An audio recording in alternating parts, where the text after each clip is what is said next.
Bab 10 dan 11. Bagaimana rasanya, Dok? Rian yang merasa gemas pun akhirnya mengusap puncak kepala Lina, meski sebenarnya yang ingin dia elus adalah dua dada sintal itu.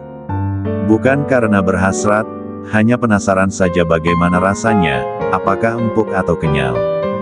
Tapi ya sudahlah, malam ini dia cukup membayangkannya saja. Ayo tidur, balas Rian kemudian. Dia akhirnya ikut berbaring juga dan saat itu Lina langsung mendekat untuk memeluk lebih dulu. Selama ini hidup Rian sangat hampa, rutinitasnya hanya rumah sakit dan apartemen. Jika Herli tidak bersikuku untuk mengajaknya keluar, dia pun tak akan pernah berada di Paradise Club. Tapi sekarang ada Lina, seorang wanita yang seolah sedang melukis di kanvasnya yang kosong. Selamat tidur Honey. Tidak usah ditanya siapa yang bicara seperti itu, pasti Lina, bukan, maksudnya Laura. Balas Rian singkat, seraya memejamkan mata dan membalas pelukan wanitanya. Malam pertama ini berakhir dengan damai, tak ada pergulatan yang berarti, hanya tatapan intens. Saat pagi menjelang Rian adalah yang bangun lebih dulu, sementara Lina masih tertidur dengan nyenyaknya. Seumur-umur Lina tidak pernah tidur dengan nyaman seperti ini. Ranjang yang hangat dan dada bidang yang senantiasa memanjakannya. Lina bahkan sampai mendengkur halus, nampak jelas jika dia merasa lelah. Tapi pagi itu Rian pun tidak menatap ke arah wajah Lina, masih setia menatap ke arah dada yang makin terbuka. Gaun malam Lina sedikit miring ke kiri, hingga Choco Chips itu nyaris menyembul keluar. Area kecoklatan di puncak dada Lina pun bisa dia lihat sedikit. Bayangkan Rian, dada itu pasti sangat nikmat. Batin Rian membiasakan dirinya untuk terus berpikir mesum. Namun lagi-lagi bayangan percintaan Zendaya dan Marco kembali mengusik ingatannya. Zendaya yang mendesah dan menjerit nikmat saat berada di bawah kuasa Marco. Padahal selama ini Zendaya seperti gadis yang lugu, namun tak menyangka bisa sebinal itu. Rian kemudian bangun dan mengusap wajahnya frustasi. Jika Zendaya terlihat lugu di hadapannya maka Naina tidak, Lina justru sebaliknya. Di hadapan orang lain nampak polos dan di hadapannya begitu liar. "Dokter kenapa?" tanya Lina dengan suara yang berat. Pergerakan Nicholas membuat Lina terbangun. Dan cukup terkejut saat melihat Dokter Rian duduk dengan wajah yang ditekuk. Lina jadi ikut bangun dan menatap sang suami. Meski kedua matanya masih nampak rabun namun dia tetap usahakan untuk menatap intens. "Tidak apa-apa Lina, aku akan mandi lebih dulu," jawab Rian. Dia hendak turun namun Lina dengan cepat menahan. Katanya ingin saling terbuka, kenapa malah menghindar? Tanya Lina dengan lembut. Dia pun kembali menggenggam tangan Dokter Rian agar tetap berada di sampingnya. "Sepertinya ucapanmu benar, aku hanya akan sembuh jika bisa membuka hati untuk wanita," ucap Rian kemudian. Jawaban yang langsung membuat Lina tahu jika Dokter Rian pasti punya kisah masa lalu yang buruk dengan mantan kekasihnya.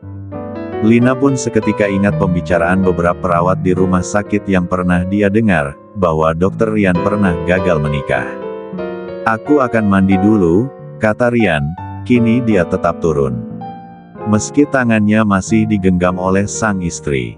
"Tidak ingin mandi bersamaku?" tawar Lina. Dan Rian langsung menarik tangannya lalu digendong di depan. "Ayo kita mandi bersama," tantang Rian dan Lina hanya mampu menelan ludah kasar, gelek.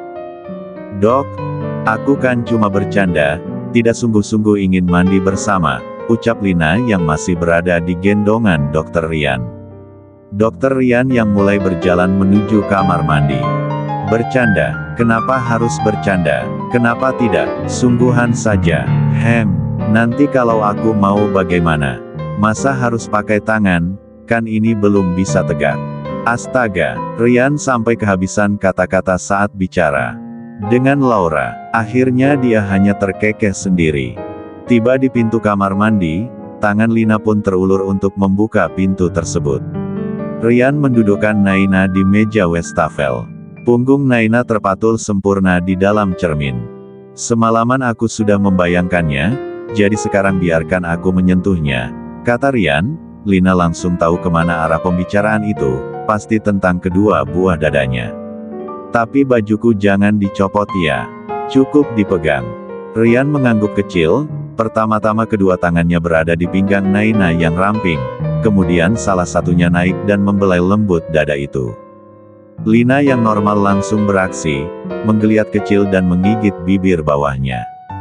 Melihat reaksi Lina tersebut, tubuh Rian sedikit berdesir. Namun tak cukup membuat senjatanya jadi hidup. Lenguh Lina tanpa sadar, lolos begitu saja saat Dokter Rian mulai meremas. Saat inti tubuhnya mulai bereaksi, Lina dengan segera menahan tangan sang suami. "Sudah iya?" tanya Lina, dengan nafas yang terasa berat. Lagi-lagi Rian hanya mengangguk, lalu memeluk Lina dengan lembut. "Kerja bagus," kata Rian, sebab Lina begitu memahami penyakitnya. Tidak begitu menggebu namun melakukan secara perlahan seperti ini. Rian bahkan tanpa sadar mencium pundak Lina dengan yang terbuka, ciuman singkat yang seolah penuh dengan kasih sayang. Sampai Lina pun tersenyum dibuatnya.